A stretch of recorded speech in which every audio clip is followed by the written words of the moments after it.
Good evening friends and welcome to US English academy. तो friends, आज की इस बेहद खास क्लास में हम आपको नॉन फाइनाइट वर्ब्स को पढ़ाएंगे। तो टाइम को वेस्ट ना करते हुए जल्दी से हम टॉपिक पर आते हैं, नॉन फाइनाइट पर। लेकिन उससे पहले अगर आप हमारे चैनल पर नए हों तो प्लीज़ सब्सक्राइब करिए, शेयर करिए। चलिए करते हैं आज का सेशन की शुरुआत और टॉपिक है हमारा नॉन फाइनाइट। तो फ्रेंड्स, जैसा कि लग रहा है कि नॉन फाइनाइट का मतलब है कि इसका कोई फाइनाइट भी है। तो हमें नॉन फाइनाइट पे चलूँ उससे पहले फाइनाइट को समझना भी ज़रूरी रहेगा। तो फाइनाइट क्या है फ्रेंड्स? होता क्या है कि वर्ब के ऊपर सब्जेक्ट का इम्पैक्ट रहता है। ऐसी वर्ब जो सब्जेक्ट के अकॉर्डिंग मोल्ड होती हैं, उन वर्ब्स को हम फाइनाइट वर्ब कहते हैं। जैसे मैं एक एग्जांपल लिख रहा हूं, आप समझने की कोशिश करिए। He writes a letter. एक और sentence, they write a letter. अब आप इसमें एक चेंज को देख सकते हैं कि यहाँ पे सब्जेक्ट था ही आपको पता है कि सब्जेक्ट के दो नंबर होते हैं, सिंगुलर नंबर और प्लूरल नंबर। दूसरा है दे, जो कि प्लूरल नंबर है। तो सब्जेक्ट में जरा सा अगर चेंज हुआ तो यहाँ वर्ब के ऊपर चेंज दिखा है आपको। ये फिफ्थ फॉर्म रही और ये फर्स्ट फॉर्म रही। मतलब यहाँ पे आपने ई एस को ऐड हो गया, एस ऐड कर दिया, यहाँ पे एस को रिमूव करके और सिर्फ फर्स्ट फॉर्म को रखा। तो कह सकते हम कि ये फाइनाइट वर्ब हैं। कैसे हैं, क्यों हैं? कि ये वर्ब जो है change according to the subject. अब कुछ वो वर्ब होती है, एक और सेंटेंस हम लिखते हैं जैसे कि he wants to write a letter. He wants to write a letter. अब यही राइट इस सेंटेंस में है। अब यहां पे they want to write a letter, लेकिन यहाँ पे कोई चेंज नहीं हो रहा है। यहाँ पे सब्जेक्ट सिंगुलर था और इसमें दे आ गया, प्लूरल हो गया, लेकिन इस राइट के ऊपर कोई असर नहीं पड़ा।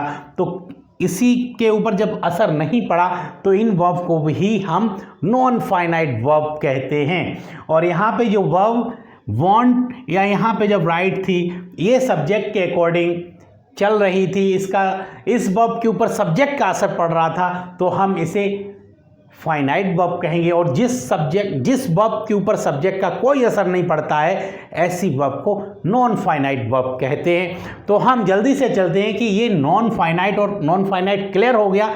अब ये समझना है कि नॉन फाइनाइट कितने होते हैं। हाँ, एक बात और इसमें आपको समझनी होगी कि फॉर्म के अकॉर्डिंग दो फॉर्म रहते हैं इस वर्ब के, एक फाइनाइट और दूसरा नॉन फाइनाइट। फाइनाइट और नॉन फाइनाइट दोनों क्लियर हो गए। अब हम जरा चलते हैं कि नॉन फाइनाइट कितनी वर्ब होती हैं। ये नॉन फाइनाइट गाइज तीन रहते हैं। एक तो रहता है जीरेंट, दूसरा इन्फिनेटिव, और तीसरा गाइज जो होता है वो है पार्टिसिपल। तो कुल मिला के ये वर्ब, इन्हें हम डिटेल में अगली क्लास में पढ़ेंगे, लेकिन तब तक कि हमें ये कॉन्सेप्ट पूरी तरह से क्लियर हो जाना चाहिए कि नॉन फाइनाइट कौन कौन से और कितने होते हैं। ये तीन होते हैं, जीरेंट, इन्फिनेटिव और पार्टिसिपल। जीरेंट का मतलब होता है guys fourth form of the verb, मतलब fourth form of the verb. कौन सी फॉर्म? फोर्थ फॉर्म, जिसे हम आईएनजी फॉर्म भी कहते हैं। आईएनजी फॉर्म, जब किसी वर्ब में आईएनजी लगा हो और उसे नाउन का काम कर रहा हो, तो उस वर्ब को हम कहते हैं वर्बल नाउन भी बोलते हैं, उसे जीरेंट भी कहते हैं। जीरेंट तो होता ही है, उसे हम वर्बल नाउन कहते हैं। तो ये जो वर्ब है नाउन का रोल प्ले करती है। कौन सी? फोर्थ फॉर्म, वर्ब की fourth form, and play the role of the noun is called gerund. तो ऐसी वर्ब को हम जीरेंट कहते हैं। अच्छा, तो ये एक तरह से हम कह सकते हैं ना कि ये एक नकली नाउन होता है। नकली नाउन क्यों है? क्योंकि जैसे गर्ल, ये क्या है, ये एक नाउन है, प्योर नाउन है बॉय, ये क्या है, नाउन है। लेकिन क्या है, जब किसी वर्ब में आईएनजी फॉर्म हो और वो क्या सब्जेक्ट का काम कर रही हो सब, तो हम उसे क्या कहते हैं, वर्बल नाउन या नाउन का रोल प्ले करता है। दरअसल नाउन जो होता है वो दो ही रोल प्ले करता है, क्या, सब्जेक्ट और ऑब्जेक्ट का। तो यहाँ पे ये सब्जेक्ट और ऑब्जेक्ट का रोल प्ले करे, कौन सी, वर्ब की फोर्थ फॉर्म, उसे हम जीरेंड कहेंगे। Clear, okay. अब हम इन्फिनेटिव के ऊपर आते हैं। इन्फिनेटिव गाइस क्या होता है कि two plus verb, two plus first form of the verb. कई बार क्या रहता है कि वेयर इन्फिनेटिव भी होता है। कौन सा infinitive guys, where infinitive. Where infinitive का मतलब इन्फिनेटिव का यूज तो होता है लेकिन टू के बगैर, वर्ब की फर्स्ट फॉर्म। ये भी रोल किसका प्ले करता है, नाउन का। नाउन का रोल प्ले करे और first form of the verb and play the role of the noun is called infinitive. Participle पे आते हैं गाइज। पार्टिसिपल तीन होते हैं, कौन कौन से, present participle, present past and the perfect.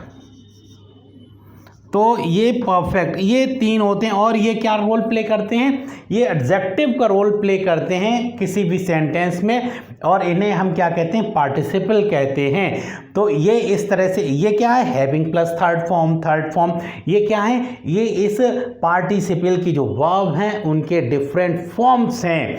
तो कुल तीन नॉन फाइनाइट वर्ब होती हैं, जीरेंड होते हैं, इन्फिनेटिव होता है और पार्टिसिपल होता है। तो नाउ गाइस ये बात पूरी तरह से क्लियर है कि आखिर what is the participle, what is the infinitive, what is the gerund. और ये all the three are called non finite. और नॉन फाइनाइट क्या है, जब किसी वर्ब के ऊपर सब्जेक्ट का या असर नहीं पड़ता उसे हम नॉन फाइनाइट कहते हैं। और इन सारी वर्ब को हम डिटेल में पढ़ेंगे अगले क्लास में। तो yes guys, thanks a lot for watching this, thanks a lot.